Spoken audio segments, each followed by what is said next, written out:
जय हिंद। अमृत study classes में आपका स्वागत है। आज हम लोग देखेंगे भारतीय राष्ट्रीय आंदोलन 1885 से लेकर के 1947 के बीच में जितना भी इम्पोर्टेंट क्वेश्चन है सारे क्वेश्चन को हम लोग देखेंगे। और ये 2000 क्वेश्चन है, तो इसे आप लोग पूरा कंप्लीट देखिएगा। और ये वीडियो 69 बीपीएससी और बिहार शिक्षक के लिए बहुत ज़्यादा उपयोगी है, तो इसे आप लोग पूरा कंप्लीट देख लीजिएगा। इसका पीडीएफ आपको हमारे टेलीग्राम चैनल पर मिलेगा। टेलीग्राम चैनल का लिंक वीडियो के नीचे डिस्क्रिप्शन में डाल दिया जाएगा। और ये तीसरा वीडियो है और इससे पहले 2 तक हो चुका है। अगर वो आप नहीं देखें तो उसे देख लीजिएगा, उसका लिंक वीडियो के नीचे डिस्क्रिप्शन में डाल दिया जाएगा। इस वीडियो को आप लोग ध्यान से देखिएगा, क्योंकि इसमें जो एक्सप्लेन किया जा रहा है सारे क्वेश्चन को एक्सप्लेन किया जाएगा और उस एक्सप्लेन से भी क्वेश्चन आपको एग्जाम में देखने को मिलेगा। तो ध्यान से देखिएगा और ध्यान से सुनिएगा।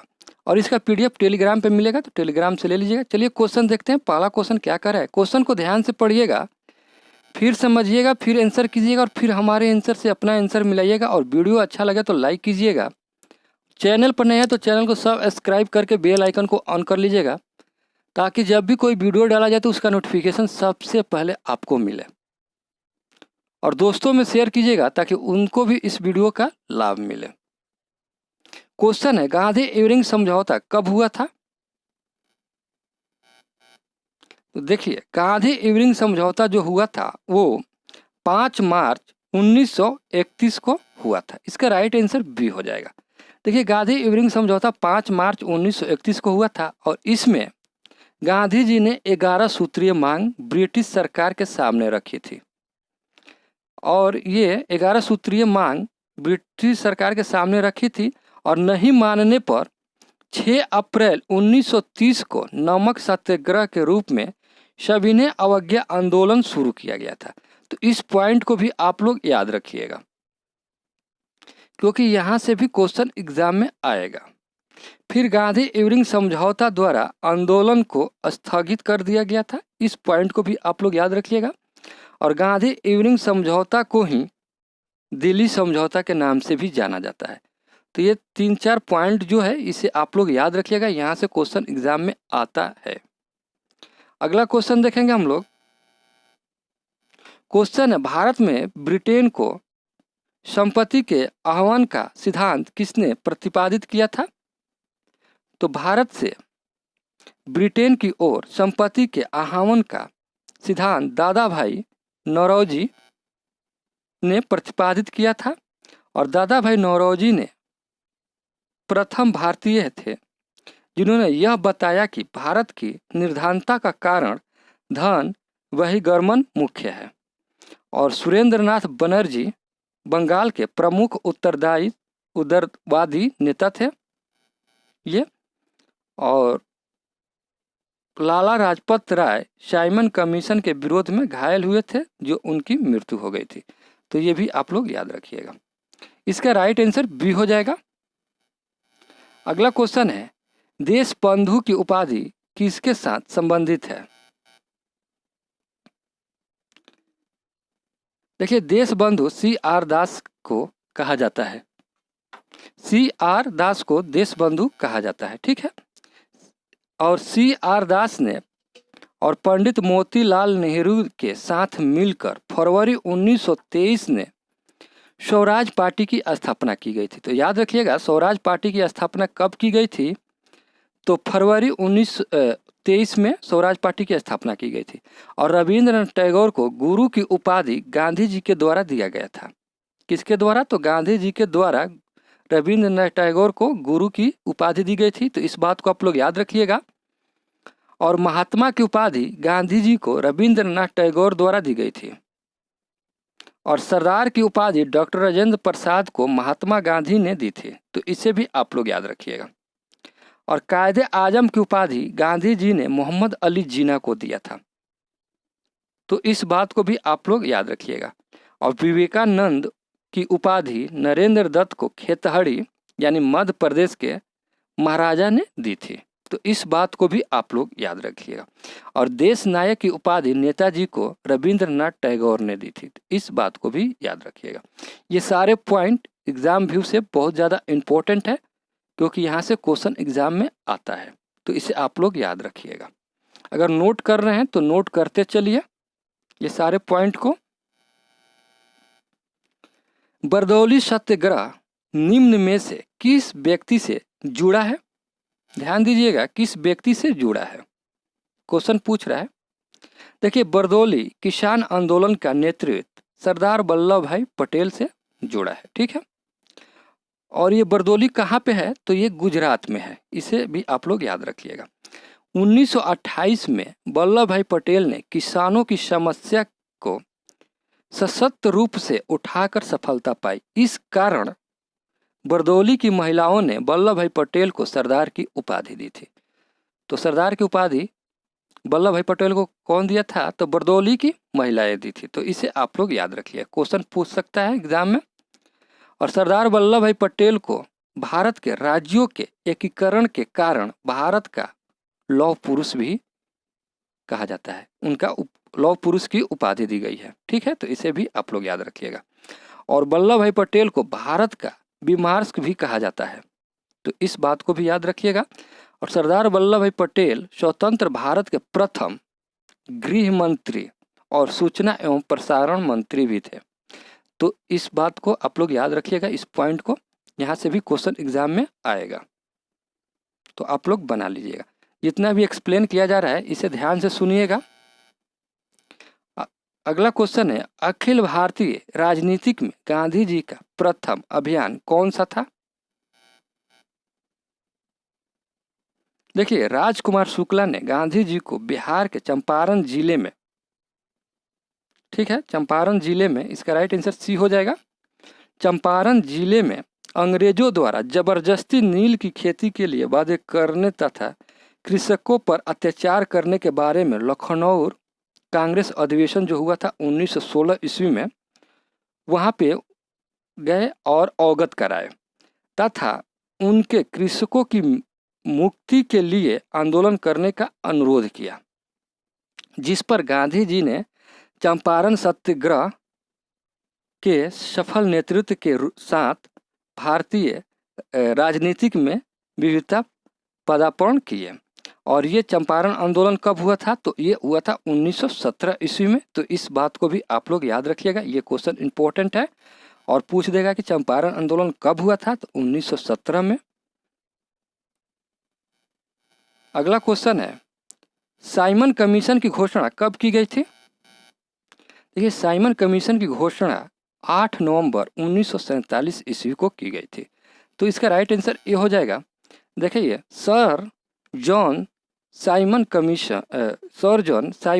कमीशन की नियुक्ति ब्रिटिश प्रधानमंत्री ने सर जॉन साइमन के नेतृत्व में की थी, इस बात को याद रखिएगा। और इस कमीशन में 7 सदस्य थे जो सभी ब्रिटेन के संसद के मनोनीत सदस्य थे। यही कारण था कि भारत में इसे श्वेत कमीशन कहा गया था, तो इसे आप लोग याद रखिएगा। और 8 नवंबर 1947 को इस आयोग की स्थापना की घोषणा की गई थी, तो इसे आप लोग याद रखिएगा। अगला क्वेश्चन देखेंगे, किसने घोषित किया स्वराज मेरा जन्मसिद्ध अधिकार है और मैं इसे लेकर रहूंगा? देखिए, स्वराज मेरा जन्मसिद्ध अधिकार है और मैं इसे लेकर रहूंगा, बाल गंगाधर तिलक ने कहा था। इसका राइट आंसर बी हो जाएगा। तिलक अखिल भारतीय स्तर के प्रथम नेता माने जाते हैं और सिरोले ने अपनी पुस्तक और उस पुस्तक का नाम है अनरेस्ट ऑफ इंडिया में भारतीय अशांति का पिता तिलक को कहा है। तो इस बात को भी आप लोग याद रखिएगा। तिलक ने केसरी और मराठा समाचार पत्र का संपादन किया है, इस बात को भी आप लोग याद रखिएगा। तिलक के द्वारा केसरी और मराठा समाचार पत्र का संपादन किया गया है। 1893 में गणेश उत्सव और 1895 में शिवाजी उत्सव शुरू किए थे, तो इस बात को भी आप लोग याद रखिएगा। तिलक के ने गीत रहस्य से जैसी पुस्तक लिखी है, तो इस बात को याद रखिएगा। तिलक के द्वारा एक पुस्तक लिखी गई है जिसका नाम है गीत रहस्य, ये बहुत चर्चित पुस्तक थी, तो इसे आप लोग याद रखिएगा। ये क्वेश्चन एग्जाम में पूछा जा सकता है। क्वेश्चन देखेंगे, क्वेश्चन कर रहा है अंग्रेजों द्वारा स्थापित प्रथम व्यापार केंद्र कौन सा था। देखिए अंग्रेजों द्वारा भारत के प्रथम कारखाना सूरत में स्थापित किया गया था, तो इसका राइट आंसर बी हो जाएगा। देखिए दक्षिण भारत में प्रथम कारखाना जो खोला गया था वो नागपट्टनम में स्थापित किया गया था, तो इस बात को आप लोग याद रखिएगा। दक्षिण भारत में प्रथम कारखाना नागपट्टनम में स्थापित की गई थी। और अंग्रेजों द्वारा पूर्वी भारत में प्रथम कारखाना उड़ीसा के बालासोर में 1833 ईस्वी में स्थापित किया गया था।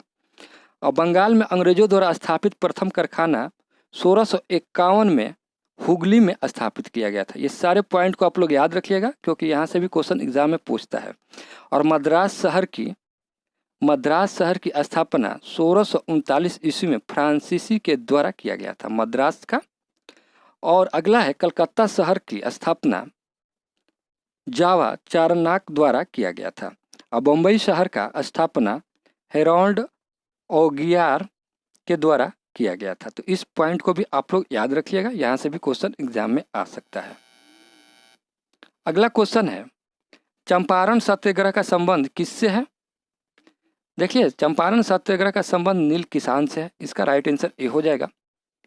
जर्मनी में कृत्रिम नील के उत्पादन से नील की कीमत कम हो गई थी। इस बात को याद रखिएगा कि जर्मनी में कृत्रिम यानी हाथ से बनाए गए नीलों की उत्पादन में कमी आ गई थी और नील उत्पादन से किसानों की भूमि की उर्वरता कम होती थी। और गांधी जी का प्रथम आंदोलन भारत में 3 कठिया पद्धति के विरोध में थी और 1 बीघा में 3 कट्ठा पर नील की खेती करना अनिवार्य था और गांधी जी ने इस व्यवस्था को समाप्त किया था। तो इस बात को आप लोग याद रखिएगा। ये गांधी जी ने दांडी यात्रा कहाँ से शुरू की थी, ये भी क्वेश्चन इंपॉर्टेंट है और इससे ज़्यादा इसका एक्सप्लेन इंपॉर्टेंट है, तो इसे आप लोग देखिए। गांधी जी ने दांडी यात्रा अहमदाबाद के साबरमती आश्रम से की थी, ठीक है। और ये कब शुरू किया गया था, तो दांडी यात्रा 12 मार्च 1930 को शुरू किया गया था। इसे आप लोग याद रखिएगा कि दांडी यात्रा कब शुरू किया गया था, तो 12 मार्च 1930 को शुरू किया गया था। और गांधी जी दांडी कब पहुँचे, तो 5 अप्रैल 1930 को दांडी पहुँचे थे गांधी जी, ठीक है। और एक दिन के बाद 6 अप्रैल 1930 को नमक कानून तोड़कर नमक सत्याग्रह शुरू किए थे। तो इस बात को भी आप लोग याद रखिएगा। यह आंदोलन सविनय अवज्ञा आंदोलन के नाम से जाना जाता है। ये आंदोलन सविनय अवज्ञा आंदोलन के नाम से जाना जाता है, तो इसे भी आप लोग याद रखिएगा। और सुभाष चंद्र बोस ने गांधी जी के दांडी यात्रा की तुलना नेपोलियन के पेरिस मार्च एवं मुसोलिनी के रोम मार्च से की है। तो इस पॉइंट को भी आप लोग याद रखिएगा, ये पॉइंट इंपॉर्टेंट है। अगला क्वेश्चन देखेंगे, राज्य अपहरण नीति का प्रवर्तक कौन था। इंपॉर्टेंट क्वेश्चन है ये। देखिए राज हड़प नीति का प्रवर्तक लॉर्ड डलहौजी था, ठीक है। इसका राइट आंसर सी हो जाएगा। लॉर्ड डलहौजी का काल जो था 1848 से लेकर के 1856 ईस्वी तक था। 1848 ईस्वी में 17 को सर्वप्रथम ब्रिटिश भारत राज्य में मिला लिया गया था, ठीक है। और 6 अप्रैल 1853 में भारत में सर्वप्रथम बम्बे और ठाणे के बीच 34 किलोमीटर रेलगाड़ी चलाई गई थी। ये किसके, लॉर्ड डलहौजी के काल में। और रेलगाड़ी सर्वप्रथम 1830 ईस्वी में मैनचेस्टर और लिवरपूल के बीच चलाई गई थी, ये भी डलहौजी के काल में है। और डाक तार व्यवस्था भी डलहौजी के काल में ही शुरू हुई थी, इस बात को भी आप लोग याद रखिएगा। और लोक निर्माण विभाग की स्थापना 1854 ईस्वी में डलहौजी के ही काल में शुरू हुई थी। तो इस सारे पॉइंट को आप लोग याद रखिएगा या लिख लीजिएगा। ये सारे एग्जाम के व्यू से बहुत ज़्यादा इम्पोर्टेंट है। चलिए वीडियो अगर अच्छा लग रहा है तो लाइक कर दीजिएगा और चैनल पर नए तो चैनल को सब्सक्राइब जरूर कर लीजिएगा और दोस्तों में शेयर कीजिएगा ताकि उनको भी इस वीडियो का लाभ मिले। क्वेश्चन है, स्वामी विवेकानंद का मूल नाम क्या था। देखिए स्वामी विवेकानंद का मूल नाम नरेंद्र नाथ दत्त है और स्वामी की उपाधि खेतड़ी के राजा ने दी थी, यानी कि मध्य प्रदेश खेतड़ी। स्वामी विवेकानंद 1893 ईस्वी में शिकागो में प्रथम धर्म संसद सम्मेलन में भाग लेकर भारतीय वेदांत धर्म को सर्वश्रेष्ठता को स्थापित की थी। ठीक है, तो ये क्वेश्चन एग्जाम में पूछा हुआ था। ठीक, और स्वामी विवेकानंद के जन्मदिन पर भारत में युवा दिवस मनाया जाता है। और युवा दिवस कब मनाया जाता है? तो वो 12 जनवरी को मनाया जाता है। और स्वामी विवेकानंद का जन्म कब होता है? तो 12 जनवरी 1863 ईस्वी में। तो इस बात को भी आप लोग याद रखिएगा। और स्वामी विवेकानंद ने अपने गुरु, स्वामी विवेकानंद के गुरु रामकृष्ण परमहंस थे। इस बात को भी आप लोग याद रखिएगा। और इन्होंने गुरु की याद में, स्वामी विवेकानंद ने गुरु की याद में रामकृष्ण मिशन की स्थापना की थी। और ये कब की थी? तो 1896 ईस्वी में इसका स्थापना किए थे। ठीक है, और स्वामी विवेकानंद ने 3 पुस्तक लिखी थी। ठीक है, ये पुस्तक का नाम एग्जाम में पूछता है, तो इसे आप लोग याद रखिएगा। कर्मयोग, राजयोग और ज्ञान योग। ये 3 पुस्तक स्वामी विवेकानंद के द्वारा लिखा गया था। कर्मयोग, राजयोग और ज्ञान योग जैसी पुस्तकें लिखी थी। और सुभाष चंद्र बोस ने विवेकानंद को राष्ट्रीय आंदोलन का अत्याधुनिक पिता कहा था। तो इस पॉइंट को भी आप लोग याद रखिएगा। और विवेकानंद को नव हिंदूवाद का जनक कहा जाता है। इस पॉइंट को भी आप लोग याद रखिएगा। अगला क्वेश्चन है, भारत के साथ जिन्होंने सर्वप्रथम व्यापार संबंध बनाए वे थे? देखिए, यूरोपियों में सर्वप्रथम पुर्तगाली व्यापार की दृष्टि से भारत आए। ठीक है, और गोवा में पुर्तगालियों ने, इसका राइट आंसर सी हो जाएगा, गोवा में पुर्तगालियों ने अपनी बस्ती बनाई और व्यापार करना प्रारंभ कर दिया। उसके बाद में डच आए, अंग्रेज आए और फ्रांसीसी आए। तो ये सीरियल भी आप लोग याद रखिएगा कि पहले पुर्तगाली आए, उसके बाद डच आए, उसके बाद अंग्रेज आए और उसके बाद से फ्रांसीसी आए। तो क्योंकि ये सीरियल भी एग्जाम में पूछ देता है कि पहले कौन आए थे, बाद में कौन आए। पूछ देगा कि डच के बाद कौन आए थे, तो अंग्रेज आए थे, या अंग्रेज के बाद कौन आए थे, तो फ्रांसीसी आए थे, या पूछ देगा कि फ्रांसीसी के पहले कौन आए थे, तो अंग्रेज आए थे। तो ऐसा क्वेश्चन एग्जाम में आते रहता है। तो इस पॉइंट को भी आप लोग याद रखिएगा। अगला क्वेश्चन देखेंगे हम लोग,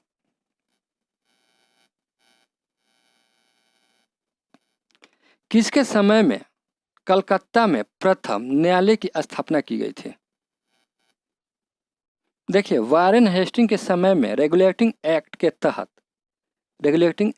तहत 1774 ईस्वी में कलकत्ता में एक सर्वोच्च न्यायालय की स्थापना की गई, जिसका अधिकार क्षेत्र कलकत्ता तक ही सीमित था। कलकत्ता में रहने वाले सभी भारतीय तथा अंग्रेज इसकी परिधि में थे। कलकत्ता से बाहर के मामले यहाँ तभी सुनना जाता था जब दोनों पक्ष सहमत होते थे। इस न्यायालय में न्याय अंग्रेज कानूनों के द्वारा किया जाता था। तो इसका राइट आंसर देख लेंगे हम लोग। इसका राइट आंसर वारेन हेस्टिंग हो जाएगा। इसका राइट आंसर सी। क्वेश्चन है, वर्ष 1947 में भारत के पूर्ण स्वतंत्र होने के बाद किसने बंगाल का राज्यपाल नियुक्त किया गया था? देखिए, चक्रवर्ती राजगोपालचारी। इसका राइट आंसर सी हो जाएगा। चारी भारतीय राजनीति के शिखर पुरुष थे। ठीक है, जिनका उपनाम था राजा जी के नाम से भी जाने जाते थे। ठीक है, राजगोपालचारी वकील, लेखक, राजनीतिक और दार्शनिक थे। वे स्वतंत्र भारत के द्वितीय गवर्नर जनरल और प्रथम भारतीय गवर्नर जनरल थे। याद रखिएगा, स्वतंत्र भारत के द्वितीय गवर्नर जनरल और प्रथम भारतीय गवर्नर जनरल थे। जब 1946 ईस्वी में देश की अंतरिम सरकार बनी तो उन्हें केंद्र सरकार में उद्योग मंत्री बनाया गया था। कौन सी मंत्री बनाया गया था? तो उद्योग मंत्री बनाया गया था। और 1947 में देश के पूर्ण स्वतंत्र होने पर उन्हें बंगाल का राज्यपाल नियुक्त किया गया था। 1947 में देश के पूर्ण स्वतंत्र होने पर उन्हें बंगाल का राज्यपाल नियुक्त किया गया था। इसके अगले ही वर्ष वह स्वतंत्र भारत के प्रथम जनरल बने, जैसे अति महत्वपूर्ण पद पर नियुक्त किए गए थे। ठीक है। और सन 1950 में वह पुनः केंद्रीय मंत्रिमंडल में ले लिए गए। इसी वर्ष सरदार वल्लभ भाई की मृत्यु होने के कारण केंद्रीय गृह मंत्री बनाए गए। तो इस बात को भी आप लोग याद रखिएगा। सुभाष चंद्र बोस ने कांग्रेस से कब इस्तीफा दिए थे?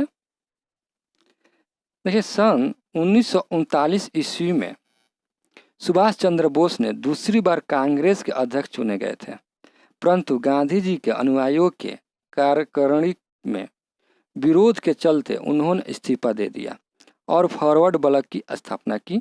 और फॉरवर्ड ब्लॉक की स्थापना कब की? तो 1939 ईस्वी में। इसे भी आप लोग याद रखिएगा।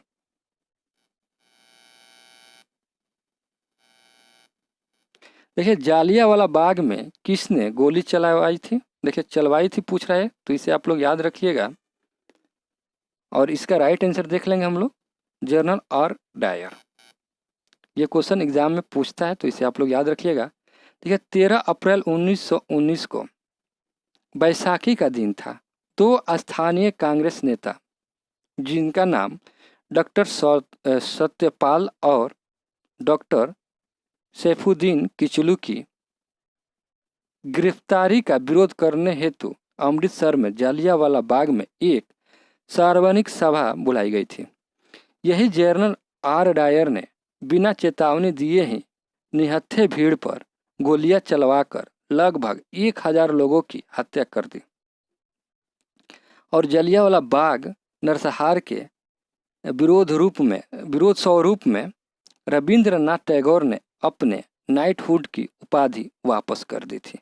तो इस फैक्ट को भी आप लोग याद रखिएगा, क्योंकि यहाँ से क्वेश्चन एग्जाम में आता है। साइमन कमीशन के विरोध किस शहर में आयोजित विरोध प्रदर्शन में लाला लाजपत राय को गंभीर चोट आई थी, जो बाद में उनकी मृत्यु का कारण बना? तो इसका राइट आंसर सी हो जाएगा, लाहौर। अगला क्वेश्चन है, गांधी जी ने किस आंदोलन को चौरी चौरा कांड के बाद वापस ले लिया था? देखिए, ये इंपॉर्टेंट क्वेश्चन है, पूछता है एग्जाम में ऐसा क्वेश्चन। देखिए, 5 फरवरी 1922 को उत्तर प्रदेश के गोरखपुर जिले के चौरी चौरा नामक स्थान पर पुलिस कार्रवाई से उत्तेजित होकर आंदोलनकारियों की एक भीड़ ने 21 सिपाही एवं एक थानेदार को थाने में बंद करके आग लगा दी। हिंसा की इस घटना से क्षुब्ध होकर गांधी जी ने 12 फरवरी 1922 को असहयोग आंदोलन को स्थगित करने की घोषणा कर दी। और इसका राइट आंसर जो होगा आपका सी हो जाएगा, असहयोग आंदोलन। अगला क्वेश्चन है, होम रूल लीग की स्थापना किसने की थी? देखिए, स्वशासन आंदोलन होम रूल आंदोलन को ही कहते हैं। स्वशासन आंदोलन जो है उसे ही होम रूल आंदोलन कहते हैं, जिसे प्रथम विश्व युद्ध कब हुआ था? 1914 से लेकर 18 के बीच में चलाया गया था। तिलक ने 28 अप्रैल 1916 को पूना में होम रूल लीग की स्थापना की, जिसके प्रथम अध्यक्ष जोसेफ बैप्टिस्टा तथा सचिव NC क्लेकर थे, जबकि एनी बेसेंट ने all India home rule league की स्थापना सितंबर 1916 में मद्रास में की थी, जिसके सचिव जॉर्ज अरुंडेल थे। और तिलक द्वारा स्थापित लीग का प्रभाव कर्नाटक, महाराष्ट्र, यानी कि महाराष्ट्र था लेकिन मुंबई को छोड़कर मध्य प्रांत एवं बरार तक फैला हुआ था। तिलक के क्षेत्रों को छोड़कर देश के बाकी सभी हिस्सों में होम रूल आंदोलन को फैलाने का दायित्व जो था वो एनी बेसेंट को था। आपने इसमें से कितना क्वेश्चन सही किए ही आप हमें कमेंट में बताइएगा। और वीडियो अच्छा लगा हो तो लाइक कीजिएगा, और चैनल पर नए तो चैनल को सब्सक्राइब कर लीजिएगा और बेल आइकन को ऑन कर लीजिएगा, ताकि जब भी कोई वीडियो डाला जाए तो उसका नोटिफिकेशन सबसे पहले आपको मिले। और आपके लिए एक क्वेश्चन है, दिल्ली चलो नारा किसने दिया था? इसका आंसर आप हमें कमेंट में ज़रूर बताइएगा। और वीडियो कैसा लगा ये भी कमेंट में बताइएगा। चलिए मिलते हैं अगले वीडियो में, तब तक के लिए जय हिंद,